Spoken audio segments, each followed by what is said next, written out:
వేట నిషేధ సమయంలో మత్స్యకార భరోసా ఇవ్వడం జరిగింది.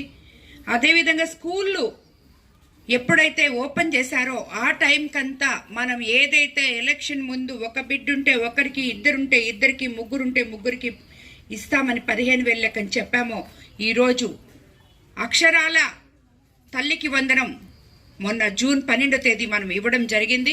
మిగతా ఎవరైనా మిగులుంటే కూడా అవన్నీ టెక్నికల్ ఇష్యూస్ వల్ల ఏమన్నా ఆగుంటే అవన్నీ సెటరేట్ చేసి మళ్ళీ ఈ నెలలో కూడా విడుదల చేస్తున్నాం. అన్నిటికన్నా ముఖ్యంగా స్కూల్స్ అంతా లోకేష్ బాబు గారు ఎన్నో సంస్కరణలు తీసుకొచ్చి ఒకే క్లాస్కి ఒకే టీచరు అనే కాన్సెప్ట్తో ముందుకు తీసుకెళ్తున్నారు. ఎంతో మంది నాతో కలిసి తిరిగారు యూనిఫామ్స్ వేసుకొని పొద్దున్నే స్కూల్కి వెళ్ళేదానికి. ఎంతో నాణ్యమైన యూనిఫామ్లు, బుక్స్, బ్యాగ్స్ ఉన్నాయని చెప్పడం జరిగింది. అలాగే మధ్యాహ్నం భోజనం మనం సన్న బియ్యంతో ఇస్తున్నాం. అది కూడా చాలా పిల్లలకి ఆరోగ్యకరం అని చెప్పి వాళ్ళే చెప్తున్నారు, తల్లిదండ్రులు కూడా. సో ఇలాగా మన ఉప ముఖ్యమంత్రి పవన్ కళ్యాణ్ గారు మనకి ఏదైతే మాట ఇచ్చారో పల్లె పండుగ పేరుతో మనము గుంతలు ఉన్న రోడ్లు పూడ్చుకొని గత ప్రభుత్వంలో తట్టడి మట్టి కూడా వేయకుండా అసలు ఏ పని చేయకుండా అభివృద్ధి అనే దానికి నోచుకోకుండా ఉన్నదానికి ఈరోజు మనం కనీసం ఇప్పుడు వచ్చి అడిగారు నన్ను, కాలువలు కావాలమ్మా మా ఊర్లో అని అడిగారు. ఆ కాలువలు తప్పకుండా వచ్చేసారి మనకి డబ్బులు వచ్చినప్పుడు ఇస్తామమ్మా అని చెప్పాను. ఎందుకంటే ఆల్రెడీ వాళ్ళకి నేను రోడ్లు ఇచ్చాను. ఎన్ఆర్జీఎస్లో అయితేనేమి, 15th ఫైనాన్స్ ఫండ్స్లో అయితేనేమి రోడ్లు ఆల్రెడీ ఇచ్చాం. కాబట్టి వాళ్ళు వచ్చి కాలువలు అడిగారు.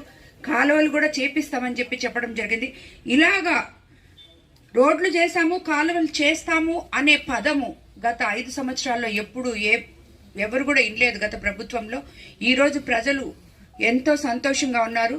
ఇదంతా కూడా రేపు రాబోయే ఇక్కడ ముఖ్యంగా ఎక్కువ మంది మన ఆక్వా రైతులు ఉంటారు. వాళ్ళందరికీ కూడా మనం చెప్పినట్టే ఎలక్ట్రిసిటీ బిల్స్ మీద మనం తగ్గిస్తామని చెప్పాం, అది కూడా చేస్తాం.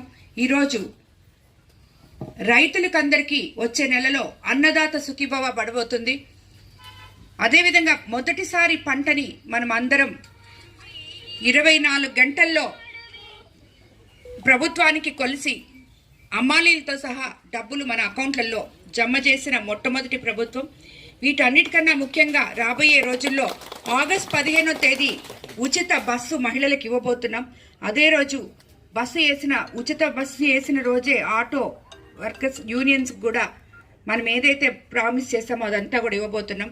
రాబోయే రోజుల్లో ప్రతి ఒక్కటి కూడా మనం ఇచ్చిన మాటలు, ఎందుకంటే ఇది ప్రజల కోసం వచ్చిన ప్రభుత్వం, ప్రజల ప్రభుత్వం, మంచి ప్రభుత్వం అని మీరందరూ ఇప్పటికే